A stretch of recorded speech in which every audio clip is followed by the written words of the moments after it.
کیا اس اللہ کے خزانے اتنے محدود ہیں کہ وہ صرف 2-4 لوگوں کے گناہ معاف کر سکتا ہے، یا 2-4 لوگوں کو اپنی عبادت کی توفیق دے سکتا ہے، یا چند لوگوں کو اپنے قریب کر سکتا ہے؟ ارے یار، حامی تو بھرو، ایک قدم تو اٹھاؤ، تمہارے پہلے قدم پہ ہی تمہاری منزل ہے۔ بس یہ پہلا قدم اٹھانا تھوڑا سا مشکل لگتا ہے، انسان گھبرا جاتا ہے، نفس اور شیطان کی باتوں میں چونکہ آیا ہوتا ہے تو اس وجہ سے وہ سٹیپ نہیں اٹھا پاتا۔ باقی کے سارے سٹیپس تو پھر اللہ رب العزت کی توفیق سے اٹھتے ہی چلے جاتے ہیں۔ پتہ نہیں میں کیا بول رہا ہوں، لیکن ایک محبت ہے جو تمہارے لیے میرے دل میں، ایک چاہت ہے، ایک دعا ہے، ایک خواہش ہے، کیونکہ میں نے بھی اس گمراہی کا پانی پیا ہوا ہے۔ بہت لذیذ ہوتا ہے یہ شہرتیں، یہ دولتیں، مزہ آتا ہے ان کو کماتے ہوئے۔ جیسے جیسے یہ انکریز ہوتا ہے ویسے ویسے ہمارا پرائیڈ بڑھتا ہے۔ لیکن دوسری طرف اب مجھے یہ بھی پتہ چل چکا ہے کہ گمراہی کے راستے پر چل کر آپ لذتیں اویل کر سکتے ہیں، دولتیں سمیٹ سکتے ہیں، یہ دنیا آپ کے لیے تالیاں بجانا شروع کر دے گی، لیکن آپ اپنی زندگی کے بارے میں کبھی بھی کسی بھی مقام پر پہنچ کر یہ فیصلہ نہیں کر پائیں گے کہ میری زندگی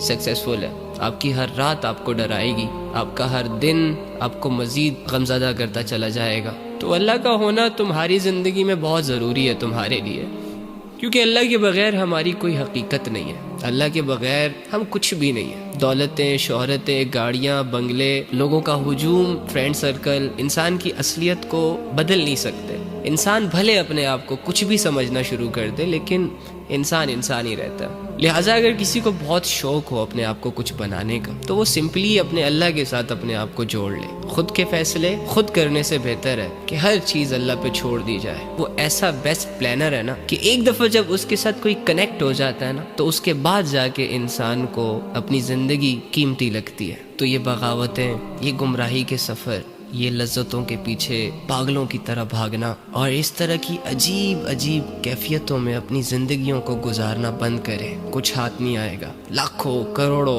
اربوں لوگ چلے گئے ہیں اس دنیا سے جو آپ سے گناہوں میں کئی ہاتھ آگے تھے۔ لذتوں نے ان کو چاروں طرف سے گھیرا ہوا تھا۔ اللہ کی بغاوت ان کے اندر کوٹ کوٹ کے بھری ہوئی تھی۔ سمجھانے والوں کو اپنا سب سے بڑا دشمن مانتے تھے، لیکن چلے گئے یار۔ ان کی زندگی تھوڑی سی لذتوں، تھوڑی سی شہرتوں اور تھوڑی سی دولتوں کے حوالے تو ہوئی، لیکن دوسری جانب ختم بھی ہوئی۔ اور آج جب ان کی زندگی ختم ہوئی تو ان کی حسرتیں تبدیل ہو چکی ہیں، ان کی خواہشیں تبدیل ہو چکی ہیں، ان کی سوچ چینج ہو چکی ہے۔ جہاں وہ یہ سوچا کرتے تھے کہ اس دنیا میں بڑی ٹھاٹ باٹ سے، شان و شوکت سے ہم نے رہنا ہے، لوگوں کے اندر اپنا خوف ڈیولپ کرنا ہے، ظلم اور گناہ ان کی ہابیز تھی، اب جا کے وہ یہ سوچ رہے ہیں کہ کاش ہم گناہ نہ کرتے، کاش ہم عاجزی اختیار کر لیتے، کاش ہم اللہ کی عبادت کر لیتے، کاش ہم سمجھانے والوں کی بات کو سمجھ لیتے، کاش ہم یہ نہ کرتے، کاش ہم وہ نہ کرتے۔ لیکن جانے کے بعد کون واپس آتا ہے؟ یہ سارے فیصلے تو اس دنیا میں کرنے ہوتے ہیں۔ مرنے کے بعد کسی کو موقع نہیں ملا دوبارہ کہ وہ جائے اور اپنے اعمال ٹھیک کر کے واپس آ جائے،